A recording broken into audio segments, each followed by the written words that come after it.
Hi hello welcome to social post achiever. So నెలకు 4 రూపాయలు సంపాదిస్తున్న అతను ఇప్పుడు ఏకంగా దేశంలోనే 22 రెస్టారెంట్లకు ఓనర్ అయ్యాడు. ఇలా అతని పేరే సురేష్ పూజారి. సురేష్ పూజారి కర్ణాటకలో ఒక చిన్న గ్రామంలో ఉండేవాడు.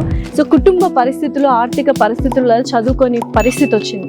సో అటువంటప్పుడు తను కూలి పని చేసుకునేవాడు. అప్పట్లోనే చాలా ఏళ్ల క్రిందట కూలి పని చేస్తూ నెలకు 4 రూపాయలు మాత్రమే సంపాదించేవాడు. ఆ 4 రూపాయలు కూడా కొంత డబ్బు దాచిపెట్టుకొని కొంత డబ్బు ఖర్చు పెడుతుండే. ఆ దాచిపెట్టిన డబ్బుతో ఒక పావు బాజీ బండిని కొన్నాడు. ఒక పావు బాజీ బండిని పెట్టి పావు బాజీ అమ్ముతూ ఉండేవాడు. ఆ పావు బాజీ టేస్ట్ నచ్చి చాలా మంది కస్టమర్స్ తన దగ్గరకు వచ్చి తీసుకోవడం స్టార్ట్ చేశారు. అలా తను అంచెలంచెలుగా ఎదిగి ఇప్పుడు దేశంలోనే మొత్తానికి 22 సుఖ్ సాగర్ రెస్టారెంట్లు పెట్టాడు. సో అలా కర్ణాటకకు చెందిన సురేష్ పూజారి అనే వ్యక్తి ఒక చిన్న పావు బాజీ బండితో స్టార్ట్ అయ్యి ఇప్పుడు దేశంలోనే 22 సుఖ్ సాగర్ రెస్టారెంట్లు స్థాపించడం జరిగింది.